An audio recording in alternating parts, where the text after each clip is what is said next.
welcome to Crawlspace. Lance, tonight what we have is a really kind of fun interview with two cool guys. They do the True Crime Garage podcast, and we have a real kind of honest chat with them about the business of podcasting, about the Maura Murray case, about a lot of stuff. How are you tonight, Tim? Sorry, I tend to talk a lot right at the beginning there. I'm doing fine. How are you? You come in hot, and that's much appreciated. But I was genuinely asking if you were how you were. So it's good to know. I didn't realize that I had a podcast crush on the True Crime Garage guys until we started talking to them and realized how we're similar, how we differ, their work ethic, where they're at right now. And by the time we were maybe, 20 minutes into the interview, it wasn't even an interview. By the time we were maybe 20 minutes into the conversation, we had a good rapport. We had a good banter, and can't wait to get together with those guys again sometime soon. They know a lot of shit. Yeah, they do. Very informative show, real good show. Two fun guys, interesting personalities, and the chat is just fantastic. At one point during this conversation, we talk about CrimeCon 2018, and we talk about maybe doing some kind of live show in Nashville or affiliated with CrimeCon at some point that weekend in May. So I'm only putting it out there in the intro just in case some people hear it and want to help try to make those push those wheels into motion. I think the people who are going to push those wheels into motion are sitting right here, and they are also in Ohio. And it seemed like when we mentioned it, it was a good idea overall. Hey, we're in Nashville. We're in a hotel. They have this amazing concept of their beer of the night. Let's incorporate that. Let's do a late night show. Let's have as many people who want to attend this. We'll get a little conference area, a little conference room. We'll book it out, and we can just have a good time talking about true crime, anything, beer, wine, whatever. But it'll be fun. It'll be fun. Yeah, it'll be like they said. And this was I think this is when my crush started happening, was when they said that they don't consider their listeners just listeners. They don't consider them downloads. They actually consider them buddies. They consider them friends. Like, you put those earbuds in and you're talking to your friends. And that was something that I related to, because when we first started doing the Maura Murray podcast, I remember my friends telling me it's just like those times when you would talk about Maura's case and we'd be sitting around the campfire, because we would go camping and, inevitably you'd just start talking about stories. And it reminded them of that. It reminded them of the time that you'd have some beers and you'd start talking about stuff. And so it's like you do have these, like, they're friends out there. So all friends join in on the CrimeCon 2018 Nashville event, and yes, we will have a late night live podcast for you. And check out True Crime Garage if you haven't already. It's a great podcast where they cover different cases. It's a pretty great show. And this podcast is taking 2 weeks off, but we will be back after that with more episodes on the cases that we're covering. We are planning many more Brianna Maitland episodes. We have a new Dean murder episode that's in the pipeline. Same for the Vanishing Men of Boston. And I just want to ask you, Tim, I know you're from this, the greater Boston area. Have you ever been to Davis Square in Somerville? Have you ever thought of a reason to go to Davis Square in Somerville? I grew up about a mile away from Davis Square in Somerville. So yeah, I've been there many times. What's one of your favorite places down there? Well, I used to like a place called the Jimmy Tingle Theater, but it has since been renamed and renovated, and now it's called the Rockwell Theater. And actually, Lance, funny that you mention it, because you and I and Jordan Bonaparte from the Nighttime podcast are doing a live podcast at the Rockwell Theater in Davis Square, Somerville on August 18th at 10 p.m. This is incredible. I remember hanging out. People, I don't know if you can actually Google the information on this, but once upon a time, Tim, you wrote this. It was the Dances with Wolves of live theater. Something very historical. The title was Pilgrim, and we performed this and produced it at Jimmy Tingle's Theater, which was renamed to the Davis Square Theater, which was then renamed the Rockwell. new ownership. There's this cool little speakeasy-ish type bar connected to it, same ownership, called Saloon. Yeah, this is a cool little spot right outside of Boston, and something very close to our hearts as far as historical, context is concerned. We performed Pilgrim back in 2003 and 2004, and we also did a sketch comedy night over there as well. And we had a lot of fun, have a lot of great memories from that theater. So come on down and share the night with us. It's going to be a lot of fun. We are going to have some drinks at the Saloon beforehand. Sometime between 7:30 and 9, we will be over there. Actually, most of that time, we will be over there hanging out with you. If you want to come talk to us, ask us about Brianna Maitland case, ask us about the Maura Murray case, or just shoot the shit. We are not going to be talking about the Maura Murray case during the show. What we will be talking about is a cacophony of things. We have some really interesting guests. We have the co-founder from the Satanic Temple, Lucien Greaves, on, who's recently been on the Tucker Carlson show, where Tucker really tried to make a fool out of him, and it didn't really work. This guy is very intelligent, and so when you hear the Satanic Temple, I don't want you to think that we're going to be pushing a religion on you or anything like that.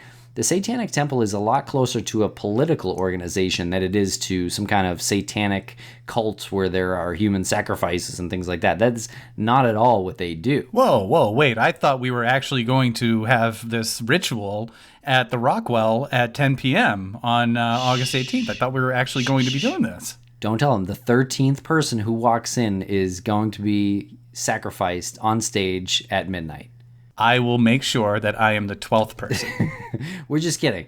Come down and see the show. It's going to be amazing. You're going to have a lot of fun. You'll meet Jordan from the Nighttime Podcast. Chloe is going to be there. We're also going to have Elise from the Cryptid Antiquarian blog, who covers the Vanishing Men of Boston, hang out with us and talk to us for about 15, 20 minutes about that case and how crazy that is and about the local area and everything like that. We also have one more quick little surprise story that we're going to throw at you that's probably something you've never heard of, but it is absolutely fascinating. And then we're all going to talk about it. And you can ask your questions and you can get answers from the panel, which I guess I'm just kind of calling the panel right now, which is myself, Tim, Jordan, Lucien, Elise. And don't be scared by the guests. You should be more scared by the public transportation that you'll be taking. Just kidding. Do not be scared by anything when you're coming to the live show. Speaking of public transportation, the theater is within a 2-minute, if you're walking slow, walk to the Red Line in Davis Square, Somerville. So if you're driving down in, park your car at Alewife, ALEWIFE, Alewife Station. Park your car real cheap. Take the Red Line 2 or 3 stops to Davis Square. Pop out, take a left, and head to the Rockwell. And it's going to be a good time. It's going to be a good time, and we're going to jam it with everything we can, and we're probably going to go until they kick us out. Okay, so follow this show on Twitter at Crawlspace Pod. Thank you very much for listening, and buy tickets to the live show in the show notes. Thank you very much.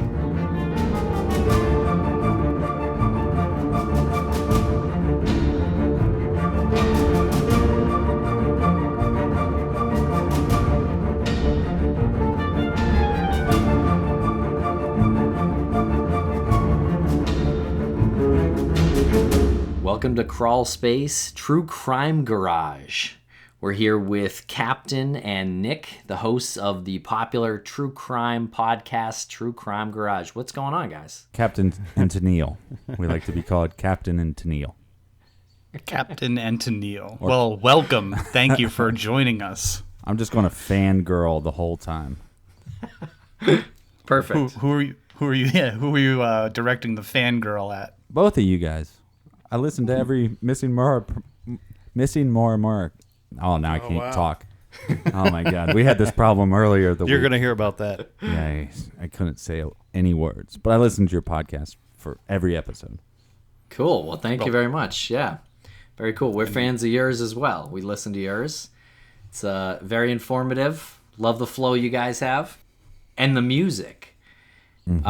Tell us something about that, because I want to first talk about what you guys do and what you do for a living or on the side. I'm not sure what is more prominent in your lives right now. So yeah, tell us a little bit about yourselves.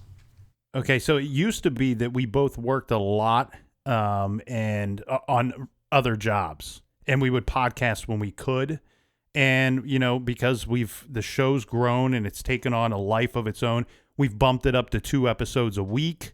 We've been very lucky and fortunate that we have people that want to advertise and sponsor the show, which goes a long way. So we've been able to really scale back on working at our other jobs and focus more on the podcasting, which has helped out quite a bit for the podcasting, because as you guys know, it not only does it take on a life of its own at some point, but it becomes this big monster thing that you have to deal with kind of every day, and you have to work on it every day. And now we've been able to free up some of our time to just focus on True Crime Garage. What did you guys do for a living before you started this? Well, I used to play in bands, mainly party bands, and I'd play on records. And then I did a little bit of producing records. But now, I mean, I still do all my stuff on the side. I'll play pickup gigs here and there. I don't tour like I used to, but I'll do music for film and commercials, and I edit audio for film as well. Very cool. And then that comes up often on the show, but I've had several jobs, but I've primarily been in property management for the last 14 years. So something that it's not nothing we hide on the show. It's something that we talk about. And once in a while, we might be discussing a topic or a case where some of that expertise comes in, even though, it's not detective work. It's, a guy like the captain who's traveled all over playing gigs. He can tell you certain things about certain areas or certain things about travel or meeting new people, because he spent years meeting new people weekend after weekend. Where with me, it's, if you want to talk about a large building or you want to talk about an area about something, I can throw in a little bit of insight to that. Now we'll get back to the large buildings, because I do actually want to talk to you about large buildings and whether or not you can penetrate foundations with X-rays to look for human skeletons. But I want to bring up, because we're on the topic of your day job and your podcasting job, and there's a balance there, and then soon that balance is going to tip, or maybe not soon, but inevitably it's going to tip. And there's a really good book called Originals. I don't know if you've ever read it. It's by Adam Grant, and he talks about pioneers and innovators in certain industries and how they managed to balance right up until they were like, okay, this is it.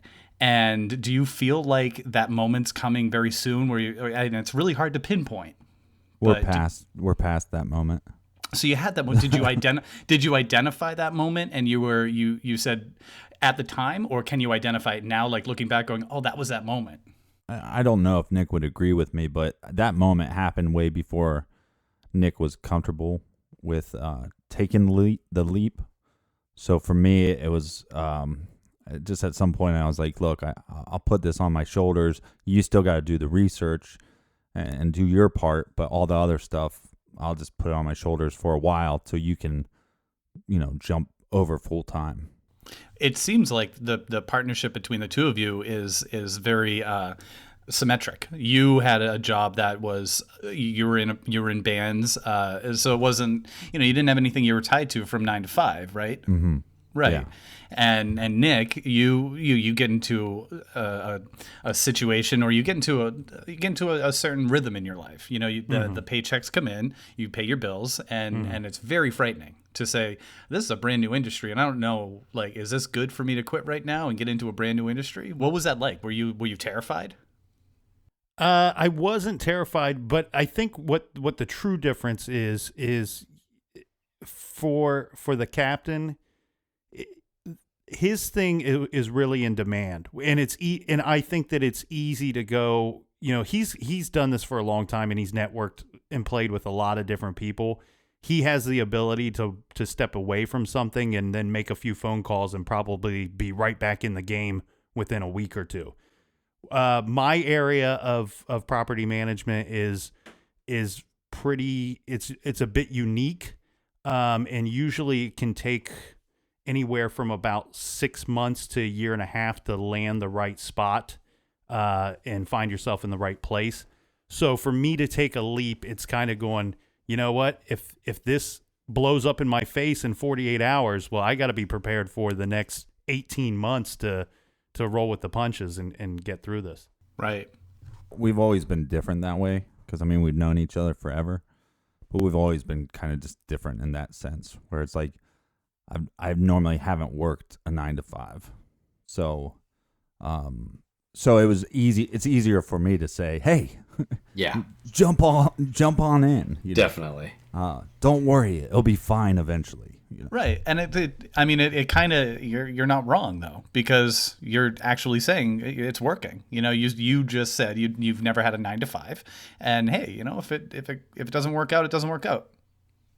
Yeah, and I think that, you know, I believe in a lot of stuff. I believe that if you put yourself out there, and I believe if you can think something and have the balls to say it, and I think you can wish something into existence. You can put it out there and go, look, we're going to be one of the best true crime shows on the planet, period. But you have to have the balls to say that, and most people would be like, wow, you're crazy, you're a narcissist, or you're whatever. It's like, but no, it's like, a lot of our lives are based off of we live in fear. We don't do things because of fear. I like this. We're taking a spiritual twist this early. This is great. It's amazing. Tim and I just had a This is rum, by the way. Perfect. Cheers. I'm drinking a beer here. Cheers. Tim and I just had a pretty cool conversation in one of the newest episodes where, and I love talking about that, the whole fear concept, and it's fear of failure and it's fear of success. I feel like fear is such a powerful emotion. Whereas like sense of, like, if you can make somebody laugh, that's not so much like you have a character trait of having a good sense of humor, right? Whereas fears is you can actually be afraid of success. And I feel like people are more afraid of success than they are of failure. Well, I went through a weird time, and to say that I didn't ever have a 9 to 5, I mean, I've had normal jobs. I was married. I was raising 2 kids that weren't mine. That all went away. The contact went away. I moved back to Columbus. I was literally going crazy in a garage, and before we started the show, and I wasn't working pretty much at all. We started the podcast a little bit, but we were getting some hate mail when we first started. And when I actually jumped into when I started listening to you guys' show all the time, I'd go and read the comments, and I go, why is this rated 3 stars or whatever it was rated at the time? Still is 3.5. I think, 3.5. It's like, if you don't like the show, turn it off. Nobody's forcing you to listen. And why would you go out of your way to make bad remarks? You know, it's easier for people to go out of their way and make bad remarks than it is to make good remarks. Anyways, I watched a show called The End of Tour, and it's about David Foster Wallace. And David Lipsky comes to interview him, and he's the most famous writer at the time. It's 1996. And he talks about, as you get famous, as you become successful, that your fear always is that you're going to be found out, that you're some kind of fraud. And I think, so it's not just a fear of success. I think it's more a fear that people are going to find out you're not that special or you're not that much different than them. And I think that's what's interesting about podcasts is you don't have to be different. We don't have to be different. We don't have to be special. They're more of our friends than they are our listeners. Right. Even though we don't know each other, when they pop in, when they put their earbuds in their ears and listen to us, if they like our show, we become their friends. Well, and we try to do it like it's some kind of community. It's we don't want to feel like somebody that we're just a black wall that, you're staring off into space and you're thinking about what we look like or who we are or anything like that. No, we truly want to be friends with the people that tune in. Truly, we just can't meet all of them or see all of them. But that's so we try to talk about it like our garage is sitting in the middle of a city called Parts Unknown, America, and everybody's welcome to live there. The taxes are cheap. The schools are kind of bad. We're working on that. Bad schools. But we try to make it feel like a community. We want this is the bus stop that we want you to look forward to that stop. Right. Awesome. Well, and for example, when I'd listen to you guys, I would be talking to my friend Aurelia, and I'd say, "Oh yeah, so Tim and Lance were saying," and Tim and Lance said, and then Tim said this, as if we're friends. I never met you till CrimeCon, so that's just kind of how podcasts work. It is. I totally agree. It's really amazing, an amazing relationship and connection when you put the earbuds in. It's a very personal relationship, and I think that's probably why I'm not a suit, but I think that's why the suits realized that if we talk in our own voices while doing sponsorships, then people buy the products. What are you looking at? What are you looking at through your window? I wanted to see if the chickens had gone back into their chicken coop. They've come home to roost. They have. Oh, okay. The chickens have come home to roost. Once we're off here, I got to go shut the door, make sure no foxes or anything get to them. Okay, so you guys came up with this idea for a podcast to include the audience. I love it. Why true crime? Why True Crime Garage? And is that a garage that we're looking at? It's technically above a garage. Okay. Yes. So why the actual garage that we started in? We were once in a garage. It was so hot. There was no air conditioning, and we'd be dripping on the computers, and it was and the gross. other thing too would be it would be well. First of all, we weren't very serious about it in the beginning. We were really truly two guys drinking beer in a garage having fun. Mm-hmm. We recorded a few episodes before we even thought we really just recorded them just to see if we would sit down and do it. No intention of releasing them, and but we would sit there and record with not as great of equipment as we have now, and we'd be halfway through an episode and somebody pretty good equipment. Somebody would let their dogs out, and we would have to break for 5 or 10 minutes because there's just dogs yapping, or it was his dogs. Somebody's dogs were yapping, or a site, an ambulance would drive by, or a fire truck, or it just got to be, and it was so hot. It was very hot. But we'd actually, when we first started, Nick would get up and walk around the room, he'd go get a beer. And I'd be going, "You got to talk into the mic." And he's like, it's fine. And he'd be he'd go lay on his hot tub and talk. And kind of shout at the mic. And I'm like, this is no good. But I would get involved in the conversation with him and kind of forget that we were recording. Yeah. Well, he would also get really drunk the first few episodes. He would lay on his hot tub? Yeah, he had a hot tub in his garage. Yeah. He's a baller. Baller. He's been a baller. So you guys drink beer. You make it a point to talk about what beer you're drinking every episode. What are you drinking tonight, and where did this idea come from? And you get free beer from this, I take it. No? We do have a beer fund, so people donate to the beer fund.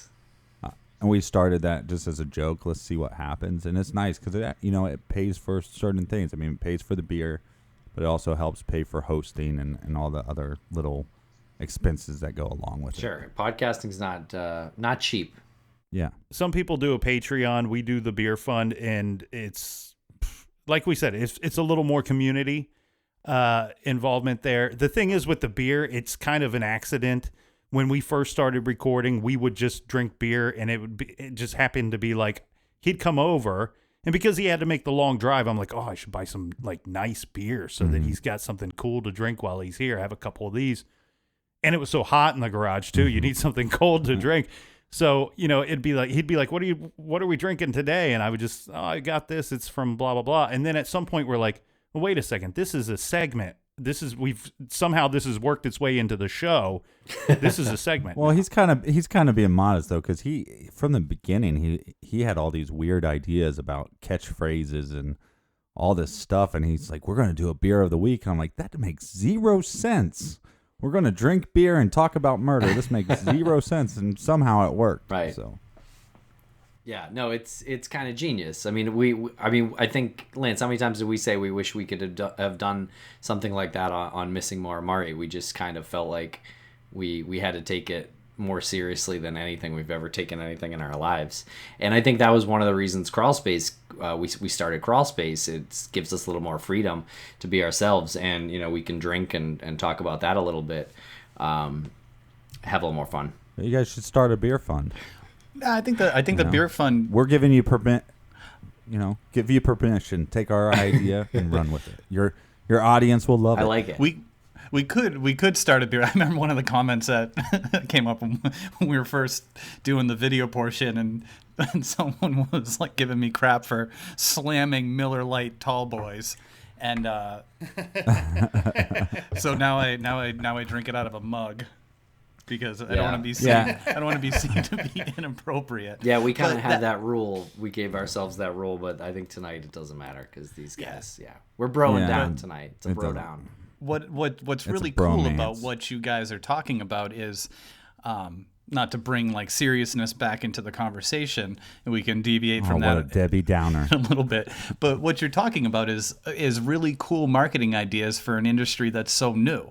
And you think, well, how can we talk, like, we're going to do a beer of the week and we're going to talk about murder and crime? We can't do that. Well, yeah, you can, because we're just making the rules.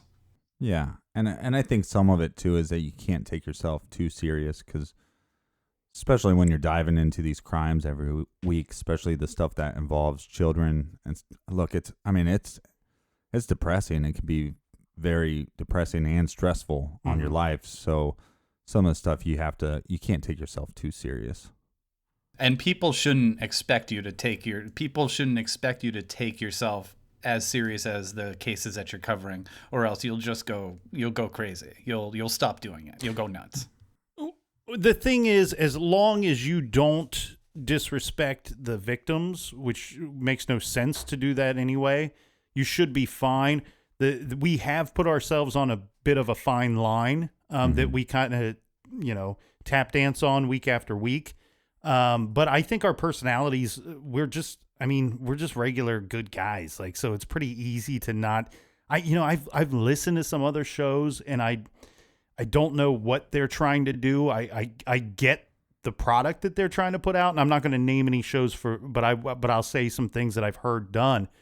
I heard somebody covered a case where there were some people that had been shot in the head, and for whatever reason, the producer or the guy giving the interview decided that he was going to play music during the interview, like a sound bed underneath the interview. But he was choosing songs that were of a violent nature, that was like, bullet in the head and let the bodies hit the floor and things, just in the most disgusting, poorest of taste you could think of. And I've heard another podcast where they were talking about, we covered the Delphi murders recently, and this was one that covered it. I don't even know that they were covering the Delphi murders. They were just talking about things in the news at the time.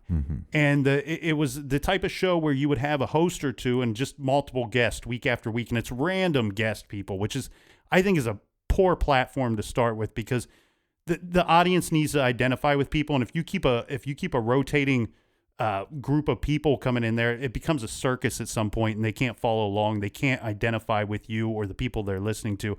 But he says to one of the guests, he says, well, 2 girls died on your birthday. How do you feel about that? And it's just like, what is that?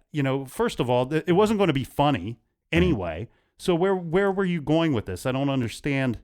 And like I said, it can be a fine line, but there's no reason to disgrace people that have already had the worst of luck and experienced the worst of things that you can think of in your, thank God we've not had to experience those things.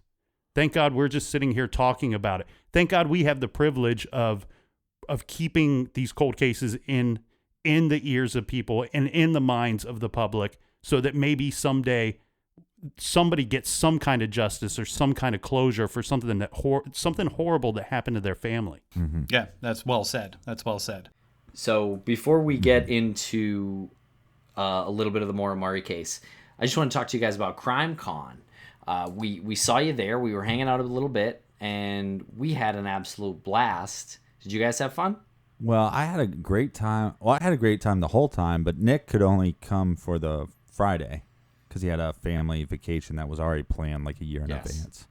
So it got a little lonely for me. I mean, because it's like everybody's there with their partner in crime, and I was surrounded the whole time by people, which was cool. But it would have been nice to share that experience with my co-host. Yeah, I go to this place in Florida every year, the same week of June, and there's like 30 or 40 of us there. We go every year, and it was one of those things. I booked it and then found out I didn't think we'd get invited to CrimeCon. I didn't even know what CrimeCon was. And then one day we get somebody emails or calls or something and says, "You're invited to this thing." I was like, "Wow, that sounds great." Can't be there. I was very happy that I was able to make it for the Friday portion. There were so many cool people to meet. It was a lot of fun being in the same row. I liked how they did that with all the podcasters to, just so we could put faces to names and voices. And it was, what I loved about it was, first of all, meeting everybody. Everybody had such nice things to say and interesting things to say as well. But at the same time, even though I was there with the captain and we had our little table, looking down podcaster row, it almost felt like all the podcasters were on one team. We were all one giant football team for one day. You know what I mean? Like we were there, and it was a very weak, nerdy football team. It was one of those, kind of. It was a football team. It was a football team. Yeah. But no, CrimeCon, I will make a point to that vacation will not be booked until after CrimeCon is scheduled for next year. What's already scheduled? It's going to be in May this year, so it will not conflict with your weekend. Well, not until I find out about when it's scheduled. And I'm not entirely sure, but I heard that Nashville might be a pretty good drinking and music city, and we're talking right now and putting it out there at CrimeCon 2018. Maybe we should do some late night drinking show, some live late night drinking show between us and you guys, and we hang out with with some listeners, get some beers to sponsor us, and we just see how far we can take it. Yes, let's do a live show for sure. As long as you guys host it, we're good. Mm-hmm. I got a question for you guys, if that's okay. So you try to be your authentic self, or you try as much as you can. But inevitably, man, I can't talk today. This is awful. It's the rum. But you end up always kind of becoming your character on the show.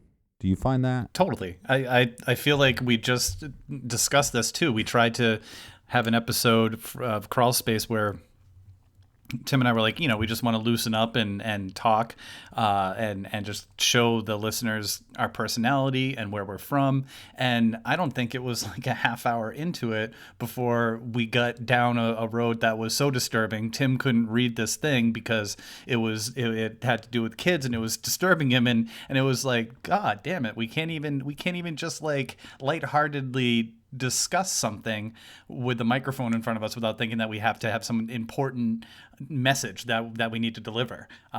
It was like episode 3 of Missing Maura Murray all over again, where I got afraid of the security picture of Maura.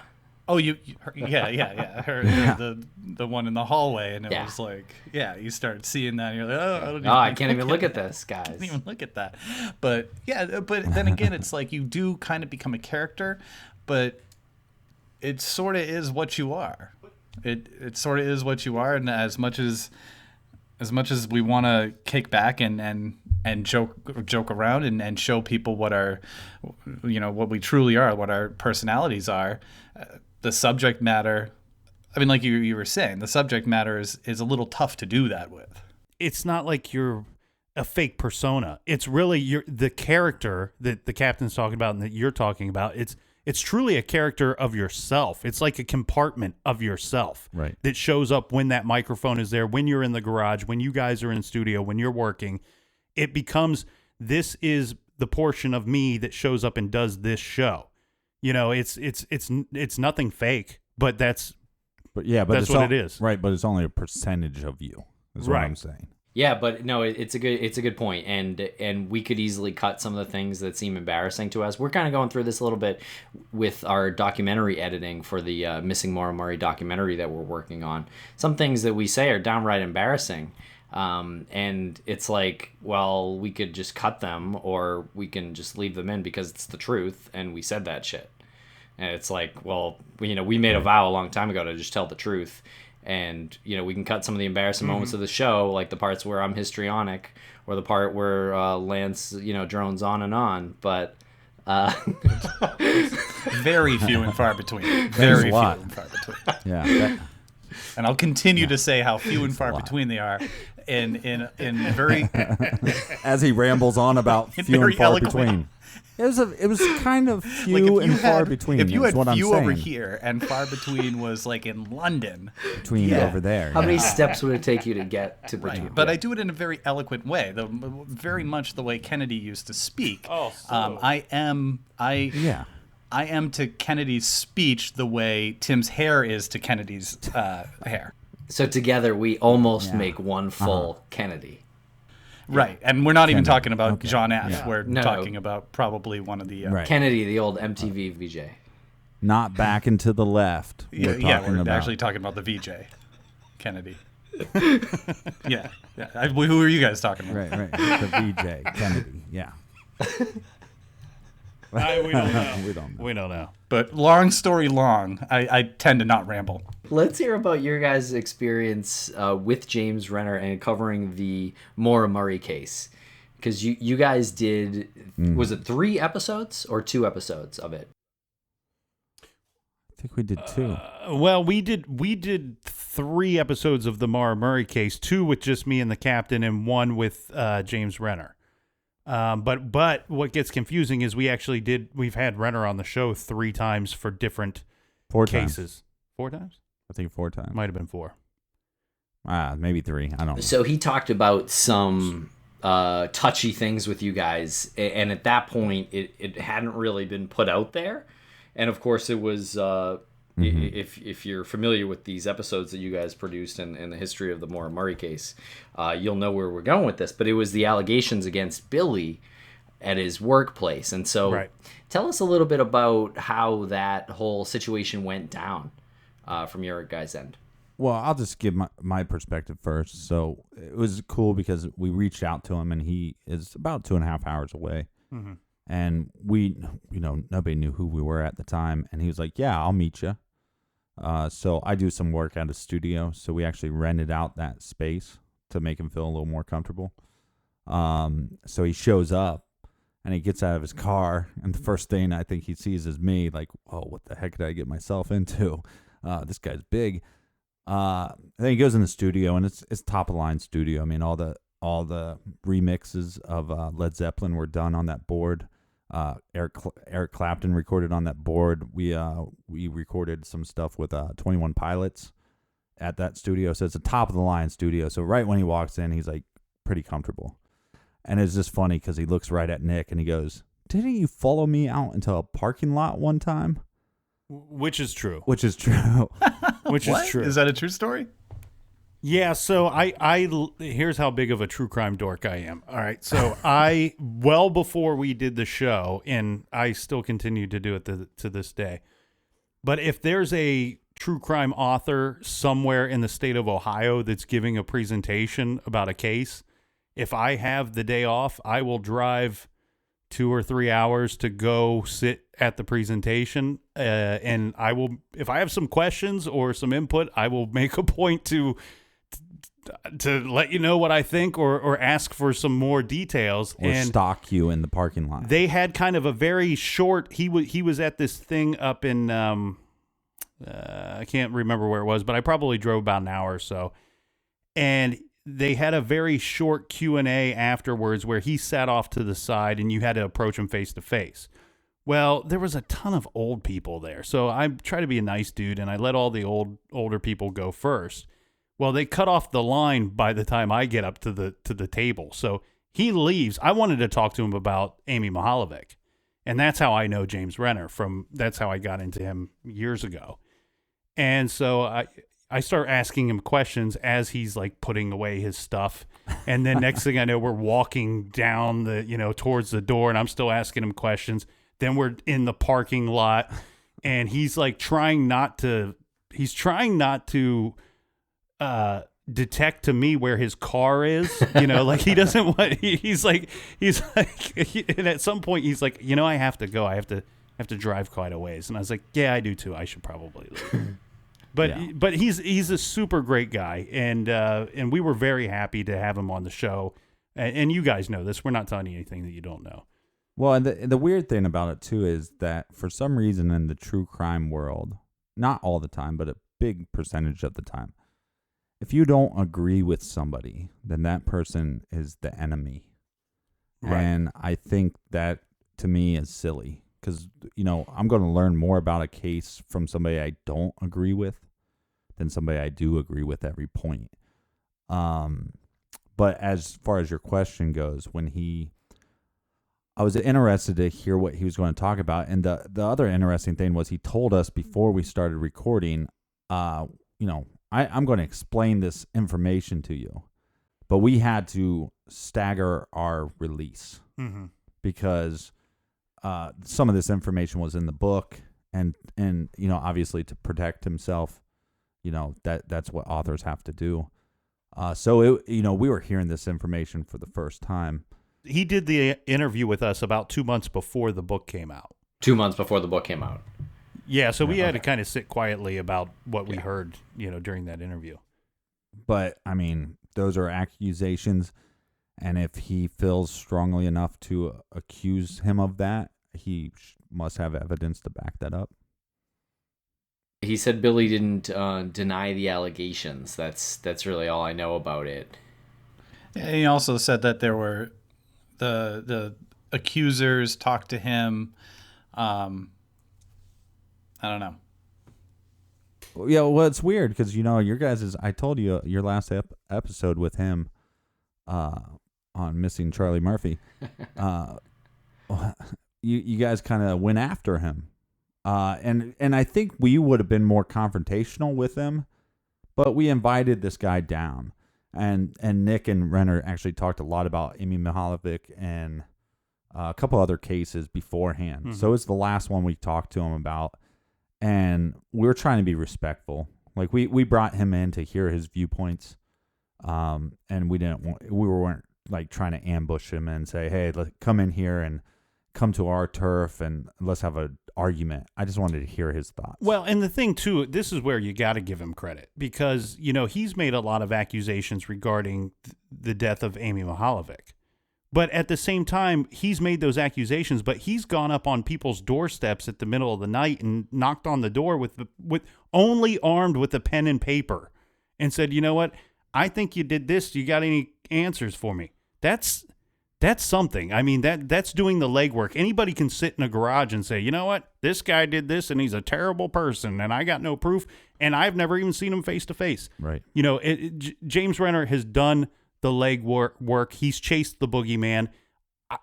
Maybe he's never caught the guy, but you know what I mean? I give him credit for that. And the people that don't like him about his opinions on that particular case, you got to remember that with the Amy case, he was going after justice for a little girl. Mm-hmm. So how can you not like somebody that does that? I think the Maura Murray case is different. I think it's a case that sucks you in. And I think, oddly, it becomes a case that you want the answers for yourself more than you want the answers for Maura. Because if she did go missing on her own, then why the heck are we talking about this? She doesn't want to be found. But it's a case that sucked me in because it's a thought experiment. That's all it is. Give me a theory. Now let me go down a rabbit hole. Give me another theory. Let me go down a rabbit hole. And that's why your guys' show was so great. It was presenting a different rabbit hole every week. And then I'd just get lost in that one rabbit hole. I don't agree with James Renner on a lot of things. And the best, my favorite part of the whole thing is, look, I talked to a college coach a listener of ours. He teaches college soccer. And when we covered that case, he just emailed me and said, here's my number if you want to call me. Called him, and he was trying to explain to me that you have to understand what Haas, that's his name, right? Mm-hmm. What he did was so beyond out of bounds. It's not a common thing. Not only could he lose his job, he could lose his degree. And not only could he, he's going for a not undergraduate, but a graduate degree. They could actually suspend his undergraduate degree. And then they can sue him for all the money that he has taken. We're talking about hundreds and hundreds of thousands of dollars that the university could sue him and win. Not only that, but they can actually try to charge him as some kind of sex offender, even though she would be of age, because it was a student-teacher relationship, and they could go after him with that. So if anybody has a motive, that's the person that you want to have your motive. And so when the whole stuff came up about the cabin and being linked to the school, the one thing I thought was funny, is I talked to James, and James Renner said, well, he was always my number one suspect. It's like, no, he wasn't. Billy's always been your number one suspect. And I think James Renner is a great storyteller. And I think sometimes he sticks to his thought process too closely, and sometimes he jumps off of it too quickly. Yeah, I have a quick question for you about the Haas situation. What is it that he could have gotten fired for? What is the thing that you're talking about? If he had a sexual relationship with a student, that is forbidden. Because he was an assistant track coach, right? Right. Right, but he's getting paid to be the track coach, and he's getting paid for his graduate degree. Like, they're helping him with housing, they're helping him with scholarship and tuition, but you work for the university. And so this is not coming from me. This information about him having an affair with Maura, where did we hear this? From him. Well, from Renner, technically. Exactly. We didn't hear it from... He's never come out and Right. said anything He's never other come than out what and said Renner that. has said. Right, but here's a couple issues. If what he said to Renner is true, and look, I don't think Renner's a liar. I think he's a great author. I think he's a great dude. I don't think he's a liar. And he brought up all this stuff even when he wasn't trying to point the finger True. at Haas. Right. He was bringing up this stuff a long time ago. He was just sweeping it under the rug because he didn't understand the seriousness of it. And when you have a university coach, contact me and say, look, I am telling you that if that stuff happened, you have to understand how serious of an offense that was. And I think this guy has been teaching or coaching at a university for, 15 years or something. And he said, in my time of coaching, this has never happened. There's never even been rumors of it. Because even if there's rumors of that, maybe you're sleeping with a student athlete or whatever, that's bad for business. And I think look, when you also he moved across country too. To accept a job with a very good company. Yeah, I get that. Yeah. But I'm just saying, I'm just saying that coming from a coach that's saying, hey, look, this is a serious accusation. And if this is true, then this guy definitely had a motive. And then also, it gives us a reason why she's on the road she's on. Absolutely. All of that aside, and I agree with you on James, and I think because we have a relationship with James and we work well with him, and I feel like we're able to call him out on certain things, I feel like he takes his narrative a little too far. For example, the Haas situation, the police officer who Maura called and arrived at the scene for the first accident, also an unnamed source who claimed that there were orgies with the track team. These are things that he puts out there, and he says she left a party, got into her dad's car, got into an accident, and he lets you put that together and say she was drunk in an accident. And then he says, when I called the cop, he hung up on me. He hung up on James because he just didn't have anything else to say. And as far as he knows, James is a reporter, and he didn't charge this girl with DWI because she wasn't drunk. But James will put it out there and say, an unnamed source said that there were orgies at the track with the track team, and she left this party, and she got into an accident, and it was 2:30. Put it together. I mean, she was drunk. So it's all of these things, and I don't know what happened with Haas, and I don't know, what the ramifications with that would be. But I certainly, I don't think someone can go so psychotic so fast and say, wow, we had sex, and if I get caught, then I get fired. I have to owe money. Damn, I got to kill you. Like there's other ways to go about doing it. This guy has never. Well, he doesn't have a police record. He's never had any history. Yeah, but the cabin. No, yeah. But the cabin, man. No. Look, I'm not saying he did. I'm just saying I think from the word go, right when I first heard that, to me, it felt like a situation that especially people like Renner they're sweeping under the rug. And it's a serious, what he is stating that Haas said, that's serious. And that should be looked into. I mean, just with his job and everything, that should have been looked into. In all fairness, though, on our show, we didn't say that Haas did it, but on our show, we said, you know what, if Maura was pregnant and if she was in fact heading to the cabin, right, then Haas would be our prime suspect with a big circle around it. Yeah, because who says that she has to be pregnant by Billy? Right. What if she's pregnant with Haas? Right. Haas's baby. So that's just those were if we had those two questions answered, then we would, for us in the garage, we would have our prime suspect. But it's something that the captain and I talk about week after week. Every case we cover, there's usually one or two questions. If you just had the answer to that, and it has nothing to. I think it would point you in the direction of who's responsible for what. Mm-hmm. Yeah, there's totally a chance that Haas has absolutely nothing to do with where Maura Murray ended up and has no idea. And maybe, as James Renner wrote in his book, she did say to him that I want to run away to Mexico, but obviously didn't. Like we've heard, I can't remember where I'm trying to recall this from, but there was a story recently where someone said that, and it was Brianna Maitland said, we talked to her friend, and she said she was gonna go run away to Florida, and obviously that it wasn't what happened because her friend that she said it with was still there when Brianna Maitland went missing. So yeah, these weird things like that, like I want to run away to Mexico, they do happen, and that's not the end result. But I want to get back to something that Lance said about Renner. Do you think Renner is, like you mentioned, he put it out there and he kind of leaves it open-ended. Do you think he does that because that's where he is in his reporting, or do you think he does that because he has an agenda that he's pushing? Well, I don't want. Again, I respect the guy, and he's a sweetheart of a guy. To me, though, he's an author. And he's trying to create a story. Whether that's fiction or nonfiction, he's trying to create a story. And what the captain means by that is don't tell him what. I know what you mean by that. We're not saying that he's fabricating things to create a story.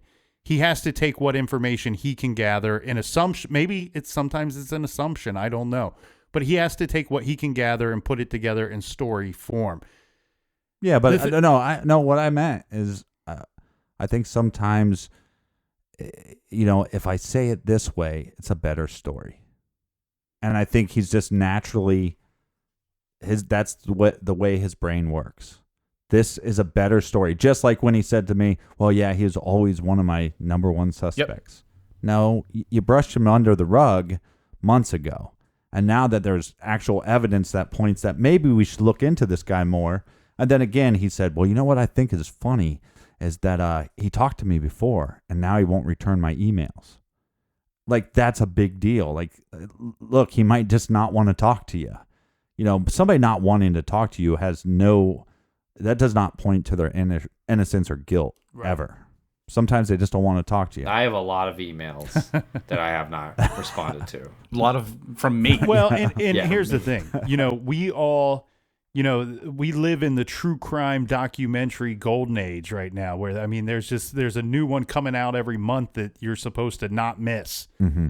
And a lot of these, Making a Murderer, I can't think of a bazillion of them offhand. Oh, the keepers. But you will see this time and time again where they're like, you know what, the producers, the directors have, much like what you guys are saying, maybe James Renner has, where they have a theory, they have a position that they've taken when they decide to do this documentary, and then they say, you know what, we reached out to the psychiatrist that used to treat this guy, and he said or she said, well, I'm not returning your calls. I will not comment on that. Right. And then it paints the picture for the listener or the viewer that, oh, they're hiding something.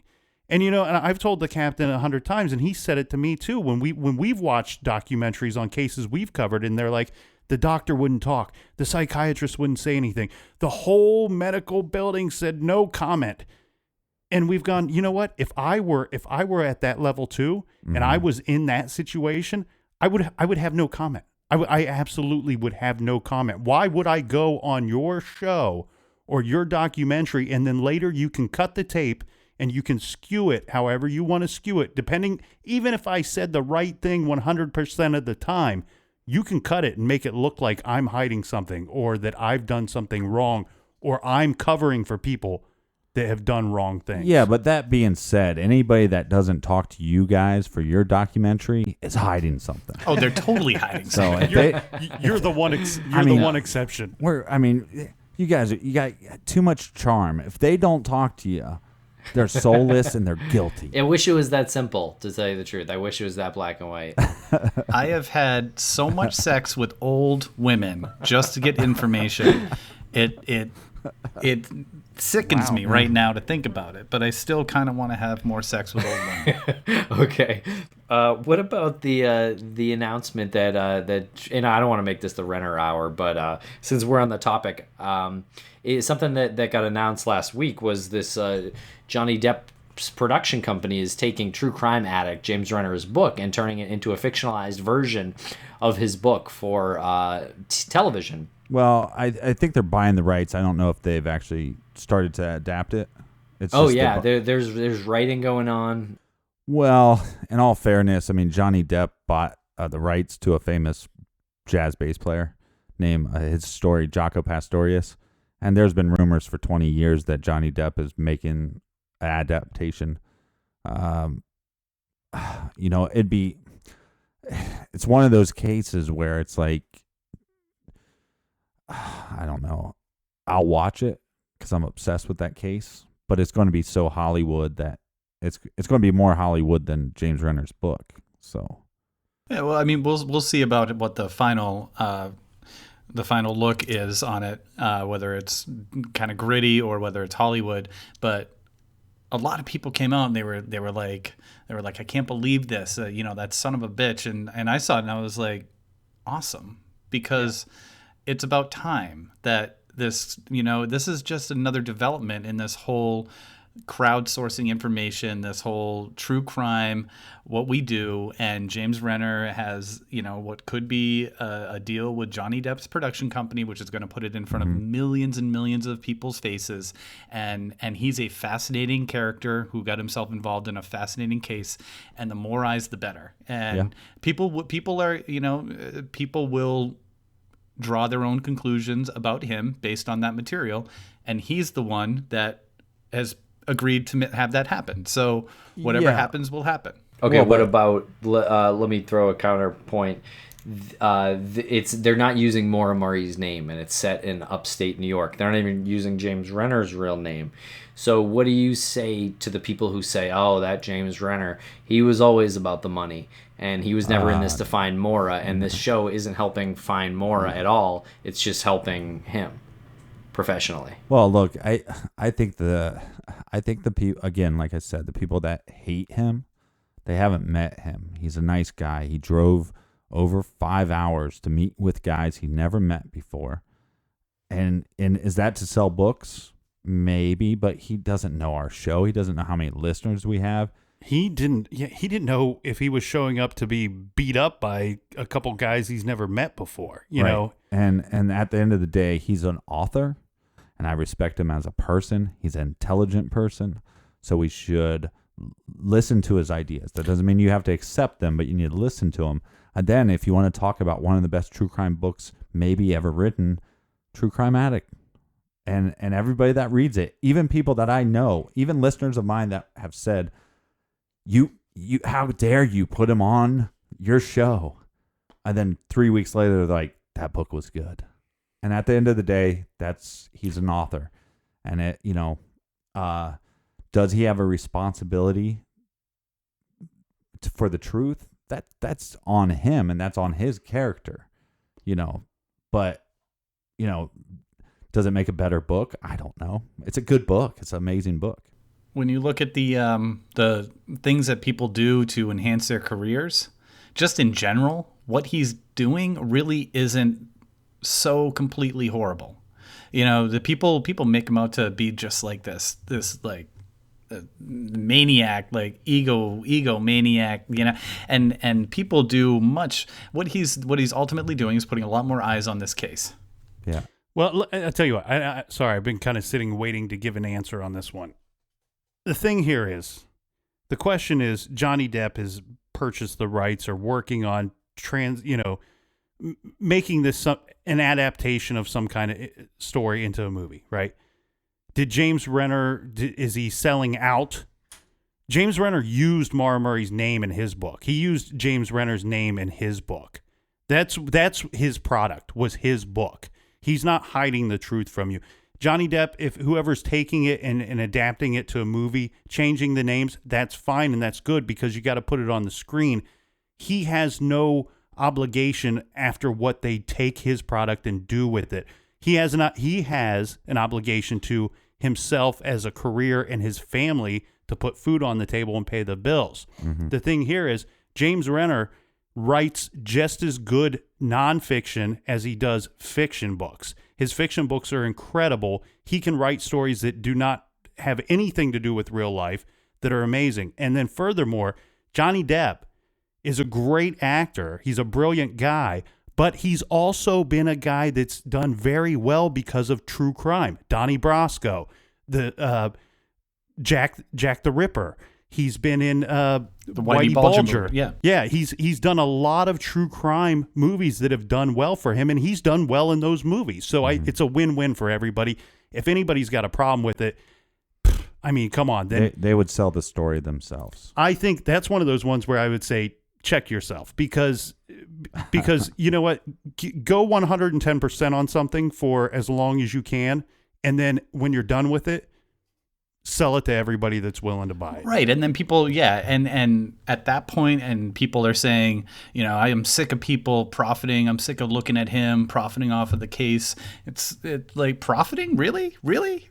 Like the time that someone puts into that and you actually do the math, that's not profiting at all. Like that's just living. Like you said, he's got to put food on his family. Like he's got to pay his bills. He's got to do we all have to do that. So you're saying like if he got a job during the time that he spent writing the blog and writing the book, then he could have made potentially more money than he made making the book, and he wouldn't have raised awareness for this cold case that may have become folklore by now if he hadn't done that. Is that what did I take that a little too far?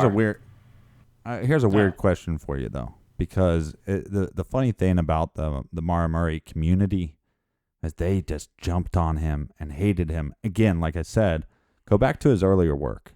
All the stuff with Amy, that's a little kid he was trying to find justice for, and not popular. He's going to write a book about her, and by the way, he's not going to make any money off of it. He's doing that for justice for a little kid. And for whatever reason, he got sucked into this case like we all did. And then for some reason, he's truthful about his opinions. And then everybody jumps down his throat like he's some like horrible person. So, some of his thoughts and opinions might be wrong. It doesn't, but what's weird to me is they question his character. It's like, that's the craziest thing to me. It's like when we cover a case, Casey Anthony or one of these, or like West Memphis 3, or we've never done Adnan Syed's case yet because you can't win. Who's that? And it's like Adnan Syed, but it's like you can't cover those cases because if you're honest with your opinion on some of those, people jump down your throat, and then they start like attacking your character. And it's like, we might not agree on what happened in this case, but why are you attacking my character? And I don't understand why they do that with James, especially a guy that they never met. Well, here's the other thing too, and we'll have to move on after this one. But the thing here is, Renner he's a little garage. If you want to hate somebody, hate the big box company, because Johnny Depp and whoever produces this movie, they've taken Maura Murray's name out of the show. They've taken it out of the story. They're going to make millions. Renner's made thousands. You know, that's what it is. Renner is listed as an executive producer. Well, he should change his mind. No, I'm joking. I'm joking. But you see what I think you guys know what I'm saying. But Absolutely. Here's what happens all the time, though. You know, in Hollywood is, you know, if they just looked at, you know, we always see these movies based on a true story. That's what it will be, based on a true story. And he lived that life. So the book, True Crime Addict, is more about what he was doing that in that time than it is just about the case or Maura Murray. So that is his story, and he has the right to tell his story. Right, and it also reflects the culture of the time with that genre. It reflects how one person, if it's James Renner or if it's me or Tim or you guys, how we get caught up in certain things and how those effects lead to something else, which leads to something else, etc. But hopefully it inspires more young authors and journalists to go, hey, you know what? Literally went into my throat and my brain and took the words. You just pulled them out in such a. It was like you just dipped them in butter and pulled them out of my throat. Because look, it's inspiring. I mean, I don't agree with a lot of his stuff with Maura Murray, but what's inspiring is a guy that devoted so much of his time and energy to try to find answers. Whether those answers are just for himself or for the greater good, who cares? The movie for True Crime Garage is totally for sale as long as George Clooney plays me and Carrot Top plays the captain. Nice. We have a running joke that when True Crime Addict becomes a TV show, for some reason I just know that Rick Moranis is playing me and Taye Diggs is playing Tim. I just know that's how it's going to happen. I'm not going to throw out any theories here for relating to Maura, but I will throw one thing in there that I always think about regarding her disappearance and her accident, or the vehicle wrecking the vehicle that night and then disappearing, and the question of, did she take off of her own free will? Did she leave with somebody she knew? Was there a tandem car? Did she get into another car? Did she walk away, run away, whatever? One conversation I had with the detective back when we were covering the Brian Schaefer case was, I asked him, I said, do you have, this is a retired detective, I said, do you have any outstanding missing person? This is somebody that did missing persons. He said, I have one. And he said, I have one that has bothered me from the day that I got it because I thought it was easily, I would find this guy. I said, well, why would you find him? He said, because he was last spotted driving his car. Well, a car is a very easy thing to trace. It has a VIN number. It might still have a license plate on it. It's, unless you paint it, it's always going to be that color. And he said, it's what has bothered me so much about this case is we never found his car. He said, for 15 years, every couple of months, I would run it through the system to see if there was a traffic ticket on that car, or if it was reported stolen, or if it was reported in an accident. Nothing on this car forever. And it boggled his mind. And now the thing is, if you want to think about somebody, I don't know that she would be smart enough to plan this out. Mm-hmm. But if a car is a problem, and the detective that I spoke to obviously sees that the car is the solution to finding the person, well, she walked away from that problem that she had, right? And I'm not throwing any theories out there. I'm not saying that is my theory. I'm just saying it's something that I always go back to because the detective I spoke with knew nothing about this Maura Murray case. I was just picking his brain from his experience from all the cases he's covered. Yeah, what was interesting was he actually talked to the detective, and then I got to talk to the detective again. And his first question to me was, why is this missing person case so popular? And I was like, and I didn't have much of a reason to give him other than it just kind of takes on, once you get sucked in, you're just sucked in forever. I mean, to this day, I mean, whenever you guys' documentary comes out, let me know. I want to go to the showing. I'll drive wherever. Oh, awesome. You'll be hearing about it. And so I think the interesting thing about Maura Murray's case is, for us, and I'm not for sure, I mean, we might have gave some opinions, but I think they were loose. It's a case for us where we're like, we don't really know. And I think that's okay answer to give sometimes. Yeah. Because we just don't know, Oh, it's absolutely okay. Not only is it okay, it's the most responsible answer that you can give if you've gone as deep as we've gone in it. You cannot go this far and say, no, this is how it happened, because you don't know. Right. There's no way you can know. And everyone's like, well, what do you think happened? It's like, I know what I think I know leading up to it, and what I think I know. But that's a weird thing about doing a true crime show. Is like, a lot of people that are tuning in, we'll get a lot of requests. But the requests that we're getting are cases that are already big, that already people talked about, but you become their friends, and they want to know their friends' opinions on certain things. And I think we actually have a really nice group of friends, group of listeners, that they're willing to, because there's two of us, so we disagree sometimes, and they're willing to let us slide on some of our opinions. And not always do we do, like you said, do the responsible thing by not giving an opinion. Sometimes we say we don't know, and then other times we just go, my gut is telling me. With all the evidence and every which way it's pointing, my gut is telling me this. Isn't that crazy? Like, you actually develop a gut sense about certain things with this topic. And it's a feeling that you can't really explain. Yeah, and then when you dive into these stories and you hear people's statements and things they've said, there's people that you tend to trust and don't trust, yet you've never met any of them. And that's where your gut comes in, I guess. Yep. A handful of examples that we're not going to get into, but yeah, when you see a certain way someone speaks or writes and they're reaching out to you, okay, this seems normal, right. Yeah. And this does not seem normal. This seems like there's some ulterior motive just through here. a picture. I mean, we're doing the Madeleine McCann. I didn't say it right, did I? Madeleine McCann. Madeleine McCann. I said it wrong for 2 hours, and I know I said it wrong. I physically just can't say it correctly. Your brain can't make that happen. Well, no, I was drinking on Saturday. I have a buddy that's a private investigator, so I met with him and drank with him and went over the show. And so sometimes I got my buddies that they work on cases, and I call them and say, "Hey, this is the case we're doing next." And they go, "Okay, cool. I'll meet you Thursday." I'll go to the bar and we'll sit there for 3-4 hours talking about the case, because now I get to hear, either a professional's take on things, or maybe it's just a professional web sleuth, but somebody that does their research. And the whole time we're talking on Saturday, I couldn't say it correctly, and I was like, "Oh, great. That means for 2 hours I'm going to say it wrong." And the people are on Twitter and everything were making fun of me.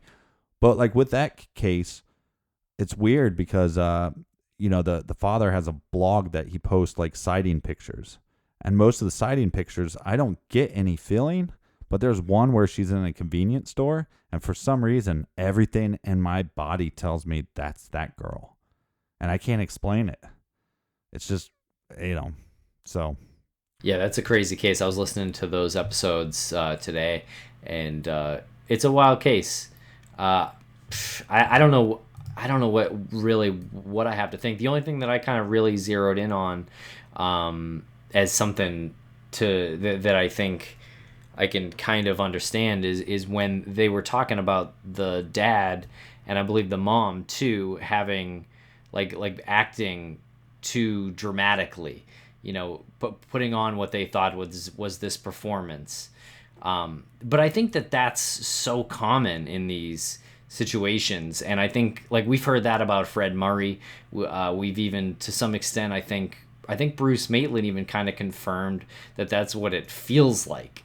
Like, it almost feels like you're watching yourself you know, go through these motions because you can't fucking believe what is happening in your world right Well, there. what's really interesting to me is, you know, when she was caught crying on the balcony, and then they reported that she was crying too much, and that she was acting. And then when they hired a PR person to help them, because the police will tell you, hey, if you get on TV and you're crying too much and you're showing too much emotion, it doesn't help the situation at all. So you have to sit in a room and learn how to speak about this girl that went missing. She's a 3-year-old girl, and you're her mother. And if you had nothing to do with it, could you imagine the pain that she would have to be going through by just trying to stay cold? And then she stays cold, and then everybody goes, see, she has no emotion. Yeah, you're crying too much. What's the right amount of crying? Oh, it's a certain kind of hell. There's no doubt Yeah, about and that. to me, it's like, it's as simple as like, watch the video footage of them as parents, and when she was around them. They have video footage of that, and it's like every normal parent. They seem to be good parents and good people. Let us know what cases you guys have coming up. Okay, so if somebody's never checked out True Crime Garage before, we got a lot of praise covering a case we called The Boys on the Tracks.